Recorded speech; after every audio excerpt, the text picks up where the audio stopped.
noite. Olá pessoal, eu vou fazer um futebol de fato aí especial em função desse momento do futebol brasileiro, né? Estamos aí na eliminatória e no final do Brasileiro e também a dias da decisão da Libertadores envolvendo um clube brasileiro que é o Fluminense. Fluminense e Boca.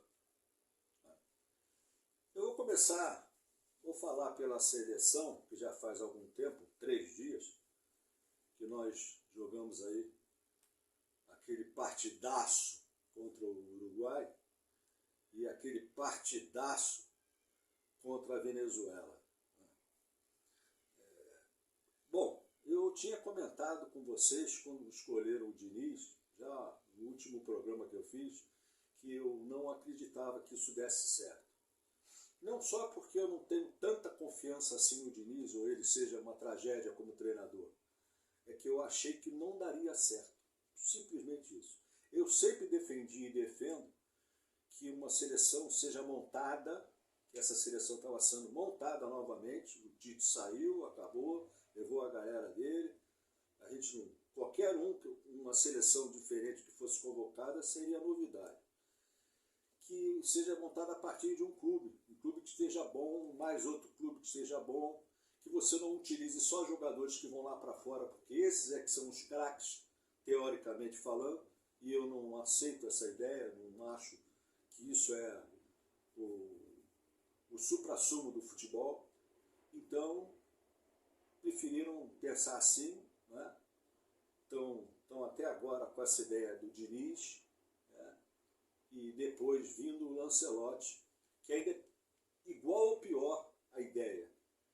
Então, primeiro, falando dessa ideia inicial do Diniz e o Ancelotti, você, para trabalhar com futebol brasileiro, principalmente, independente de Inglaterra, de França, de Iugoslávia, que já nem existe mais, mas de Turquia, de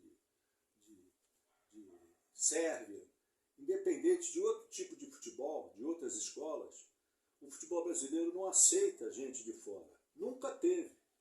E nós somos pentacampeões mundiais com treinadores brasileiros. Zagallo, né?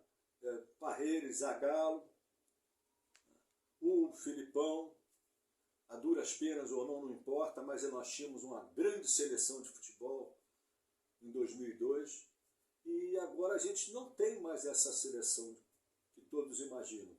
Esse é um dado que precisa ser frisado e tirado de cima das costas do Diniz. Nós não temos mais grandes jogadores de futebol.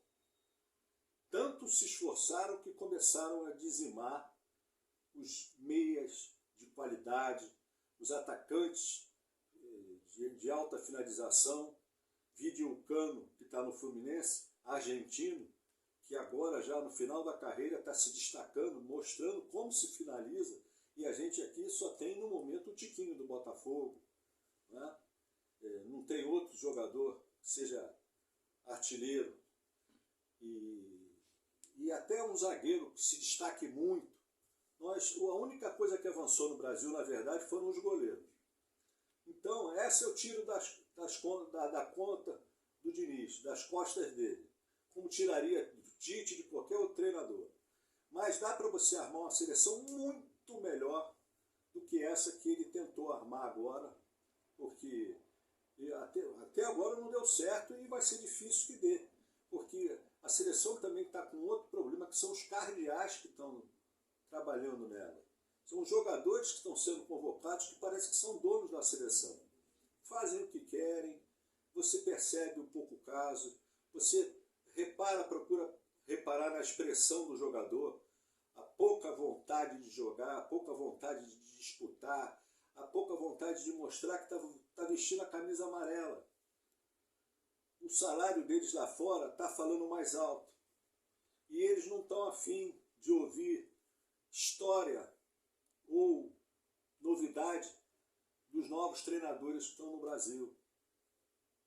Temos aí bons treinadores, podemos não ter também, estar atravessando um momento de grandes profissionais como treinador. Mas eu gosto do Mancini, eu gosto do Luxemburgo, eu gosto do Dorival. O Dorival podia ser o técnico da seleção, tá entendendo? Eu acho que, além de ser prematuro ter chamado o Diniz levou uma comissão técnica de garoto que chama o Júnior, que era para estar lá com o Zico, eis aí, mais dois que eram para estar no comando da seleção, porque entendem, de senhor, aí no programa de televisão, o senhor não sei o quê, o senhor não sei o quê, o garoto não tem capacidade para isso ainda, gente. É muita experiência, você tem que ensinar futebol. Futebol não se aprende em livro, acabou, esqueçam isso. As 5 estrelas provam que futebol não se aprende em livro. Nós ganhamos na técnica e não na tática. A que se aproximou mais da tática foi a de 94 e a gente ganhou nos pênaltis com o Baresi e o Baggio chutando nas nuvens. E o Parreira dizendo que a gente ganhou sem passar nenhum susto. Imagina, hein? Ganhamos no último pênalti. Imagina se não fosse um susto. Mas vamos aguardar, ver o que vem por aí.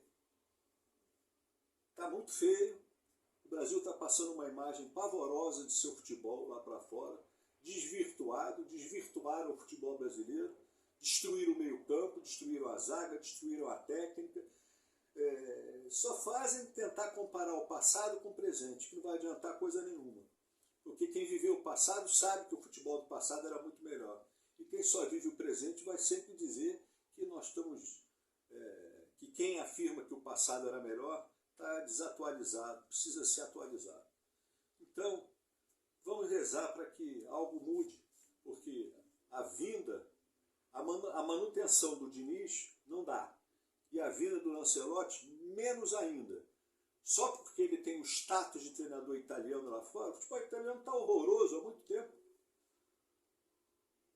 É triste. Tem o Guardiola, tem não sei quem, não interessa o nome do cara. Interessa que ele conheça as raízes do futebol brasileiro e as mantenha dentro de campo. Faça o futebol brasileiro jogar o futebol brasileiro. Eu já cansei de dizer isso. Nós temos que jogar o futebol brasileiro. E não o futebol dos outros.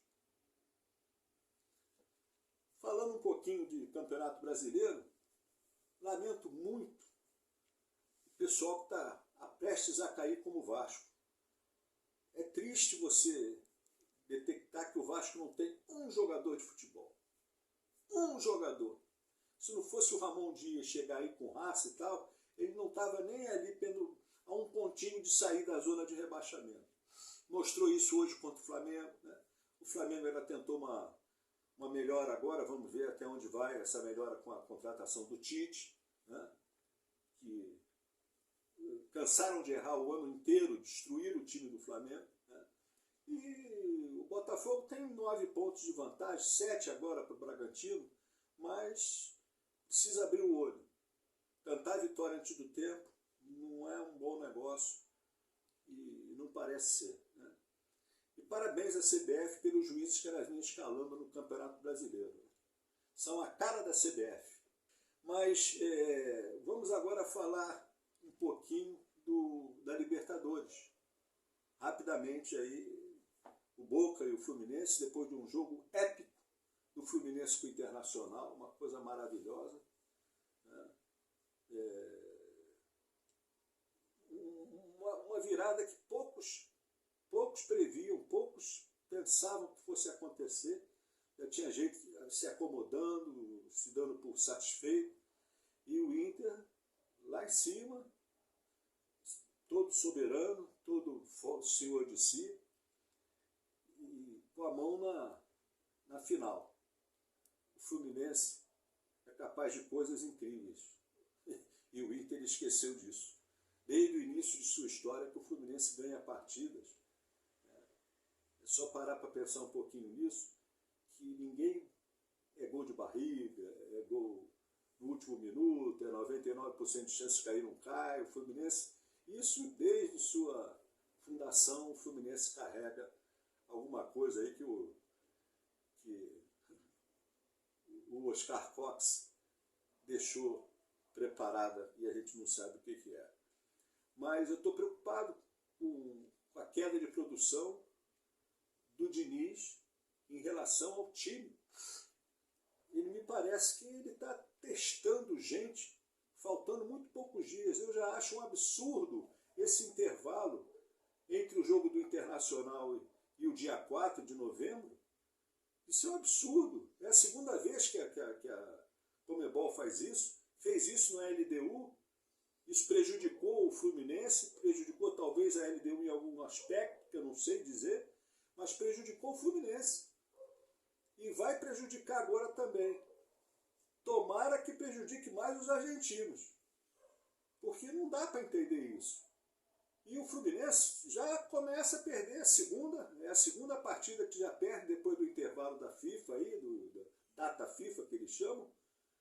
Perdeu hoje para o Bragantino, jogando pessimamente, mal escalado.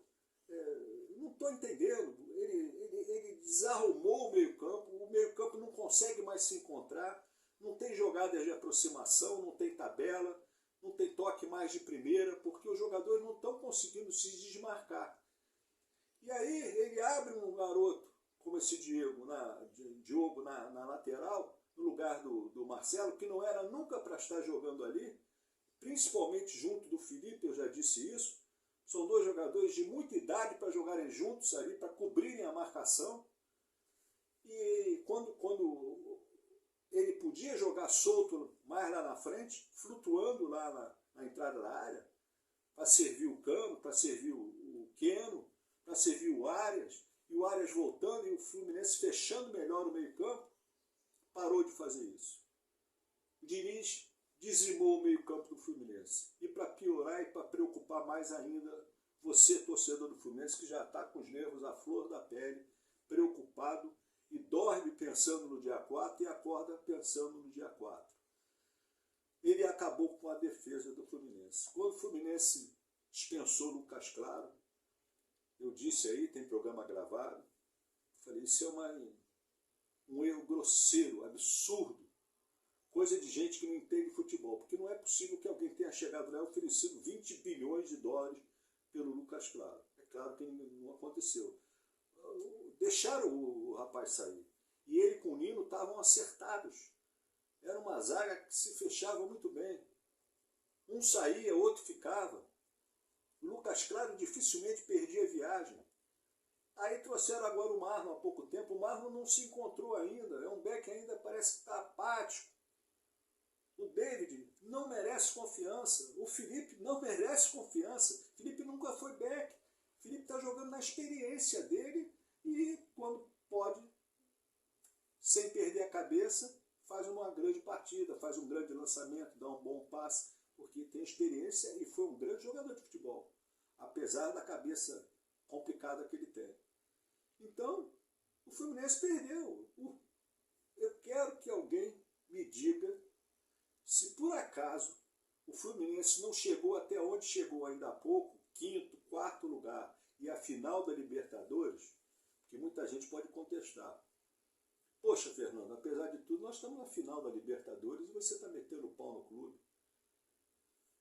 Olha, se não fosse o Fábio e o Cano, não tinha dia 4 não. Tinha dia 4 com outro clube. Fábio e Cano colocaram a gente nessa final. E o Arias fazendo aquelas jogadas e tal. Mas, objetivamente falando, Fábio e Cano.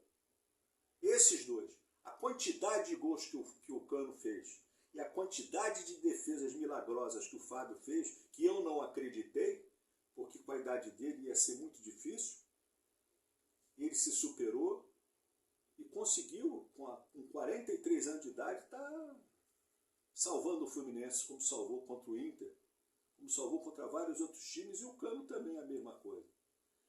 Vamos ver. Jogar contra time argentino tem que ter paciência, não pode cair na esparrela deles, eles provocam, eles cosquem em você, eles te xingam, te chamam de boludo, disso, daquilo, não é mole, tem que ter paciência, tem que ter a malandragem brasileira não pode ser barrada pela malandragem argentina.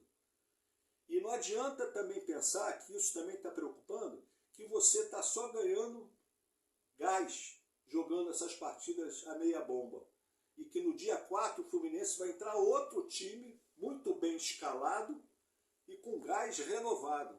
Isso aí é prever com um otimismo exagerado, hein? Não tem nada que garanta que o Fluminense vai entrar em campo contra o Boca Juniors decidido a ganhar o jogo e fazendo uma partida inigualável. Quem está contando com isso e está até imaginando que o Diniz está traçando alguma armadilha, alguma estratégia do treinador, pode estar enganado, pode cair do cavalo. Ele pode estar cavando a cova dele. Agora, se de fato ele está traçando alguma estratégia e ela der certo, porque se der errado não vai adiantar nada. Ele é um gênio. E nós é que somos os ignorantes. Vamos aguardar e até lá, porque eu vou no dia fazer o comentário sobre a final da Libertadores e espero que o Fluminense consiga esse feito que está devendo na galeria de troféus do clube. Um abraço para vocês, tudo de bom.